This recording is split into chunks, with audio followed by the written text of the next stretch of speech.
In this video we will investigate how different mounting positions of the Insta360 camera affects the produced image.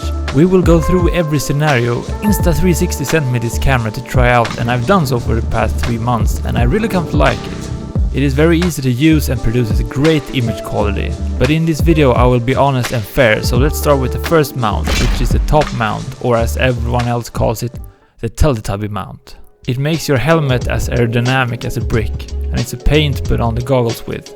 But it's fairly easy to access, and since the camera is close to your head, you can hear the recording turn on. The view from the top is good for getting an overview on everything that's going on. But it's important to remember that the further away the camera is from the ground, the slower it looks like you're going. And if you have the stabilizing on, this view has a hard time showing on the struggles of the terrain. For visualizing wheelies it's fairly decent and a personal preference if you fancy this shot. I know that this shot has been popular amongst racers in the US and motocross and stuff, but since the ban of the helmet cams in racing, this mount is only in use for the non-professionals. And this shot works best for large group rides when you want to catch everything from left to right and front and back. Next is the top front extended mount, or more commonly known as the unicorn mount. The previous mount had a normal weight distribution, as this is front heavy. The angular momentum created by the camera when bobbing your head is almost twice of a GoPro mounting at the front of your helmet. The pro of this mount is that you can bypass the helmet if you want more of a POV shot. It has the same distance to the ground as the previous mount. And for wheelies it has a better view, where you see more of the bike and have the camera more of like a floating drone above your head. Of course I wanted to try the inverted unicorn mount as well. So in theory this could cancel out the weight balance from the GoPro in the front, but the balance was still off. The idea of this was to possibly have it as a follow cam on a person riding in the front of the action. But this is not the view you want to have from the forward shot. It's the best helmet mount for getting backward shots if you're on a large group ride, since you can bypass the helmet here. But for wheelies I would say that it looks pretty weird, since your helmet is so close to the camera lens that it gets so distorted, making it seem that you have an overly enormous helmet. The Shin mount can be used as a replacement for a GoPro on the Shin with the 360 camera. The idea was perfect until you realize that you hit the camera on everything, since you're not used to having something that long in your face. Ha ha ha.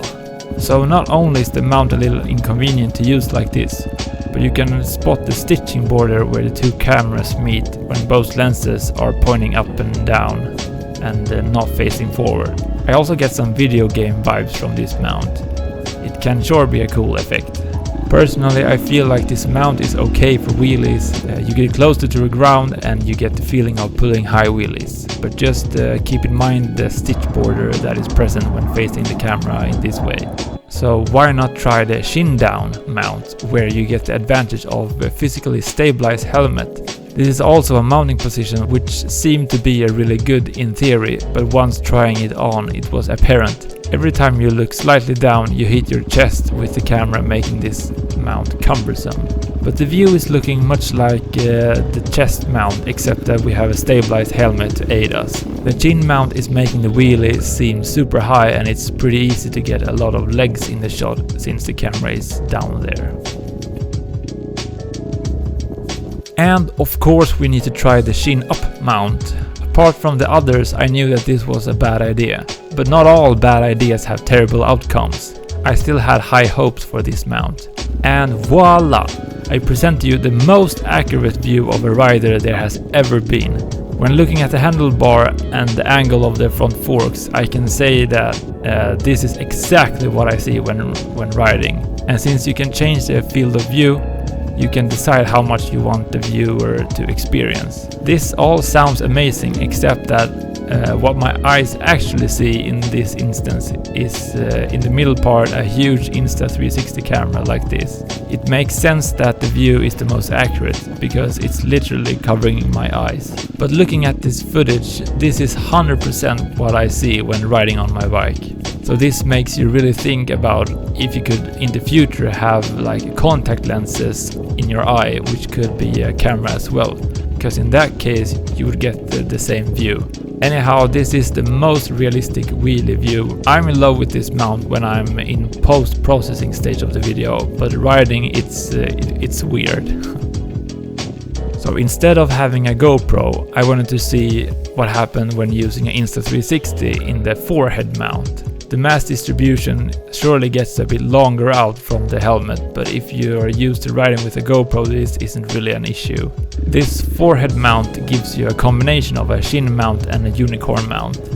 This would be most effective if you are filming others doing wheelies or other stunts. And for the wheelies, this mount is perfect for still catching up what happens in the wheelie and also looking ahead on the road and seeing others in the front. This is actually surprisingly good mounting for the Insta360. Then we have the good old chest mount, now super popular since most racing federations ban helmet cams. I use a standard chest strap. Best is to have one lens facing forward so you don't have the stitching border in the front of your shot.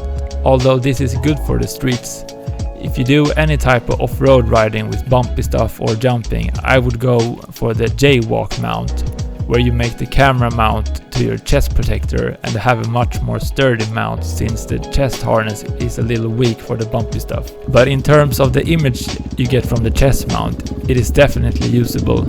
Sure, you have your big arms at the side, but sometimes you need to pay the price for your huge gains in the gym. This view will probably be the go-to view for motorcycle racing in the future.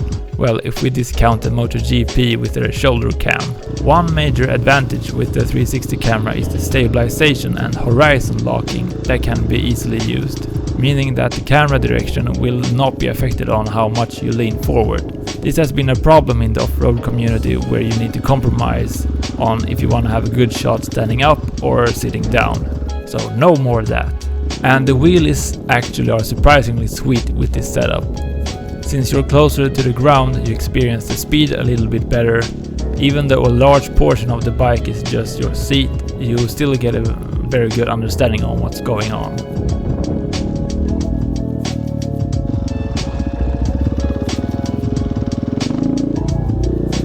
The front pole mount, together with a selfie stick and a back bar weight strap. This is very interesting in the sense that you can get shots of yourself without holding the camera. But the view is very surreal with heavy distortions of the handlebars and front fender. It really makes me think of like MX games when seeing this shot. You quickly realize that the camera can't be so close to stuff without distorting the image in a semantic way. And yes, for wheelies, the distortion is still relevant. Since the camera is stuck on a pole to your abdomen, when doing sudden movements like wheeling, it can be pretty jerky since the pole is there. The low pole mount is something I thought could be something cool since the camera would come fairly close to the front wheel and the ground. So let's see how this looks. The effect is really cool and you can make it look like you are putting the camera far away from the bike. I think this shot could be a great additional shot for a cool edit. In general, you understand a lot what's happening with the bike. You can see the front forks work, rear shock, throttle hand, rear brake pedal, and yes, it is a cool wheelie angle. This shot is almost like someone is following you with a camera down low. It really gives a sense of the front wheel flying in the air. This is a good shot in general for bike stuff, but be careful with rocks and dirt flying up into the camera lens with this mount. A funny side note is that the camera is so close to the bike that you can see the front of the rear wheel and at the same time the rear of the front wheel. This is distortion 101. And this is my favorite mount by far with this camera. It's stable and doesn't get in your way unless you're at the Travis Scott concert. Rest in peace. This is the ultimate view, making it look like you ride beside me. It has almost the perfect amount of distortion of the bike. And when you ride it, it doesn't get in your way at all. You can still see where you're going as well as seeing the rider. A hack for this mount is to have a black shirt, making the waist strap almost invisible and really confuses the viewer on how this shot was made. One of the best shots for doing wheelies since it looks like you're having a follow cam beside you. When having the camera in an arm's length the pole is very stable and doesn't contribute to any jerkiness since it's on your side. This is a satisfying shot both for the rider and for the viewer. I highly recommend this mount as an additional view to riding.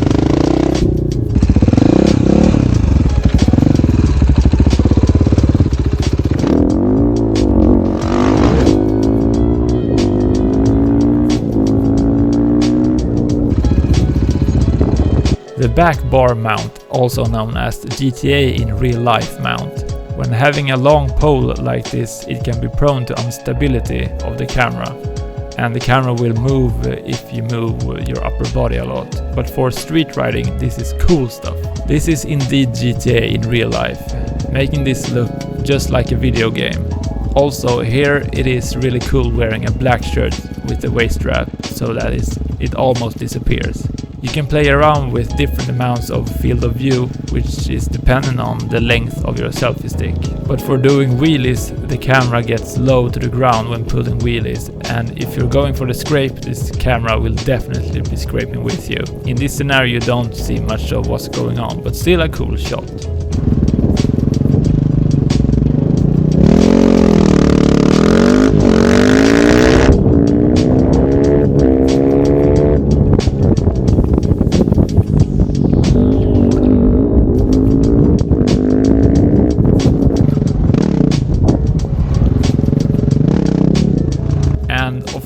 Another favorite is if you shorten the pole length to an arm's length and twist the waist strap by 45 degrees, you get the twisted GTA mount.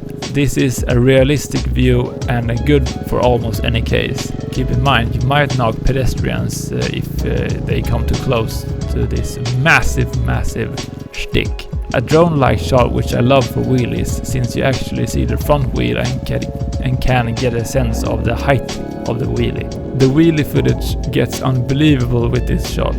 The distortion is minimal even if the camera is an arm's length away.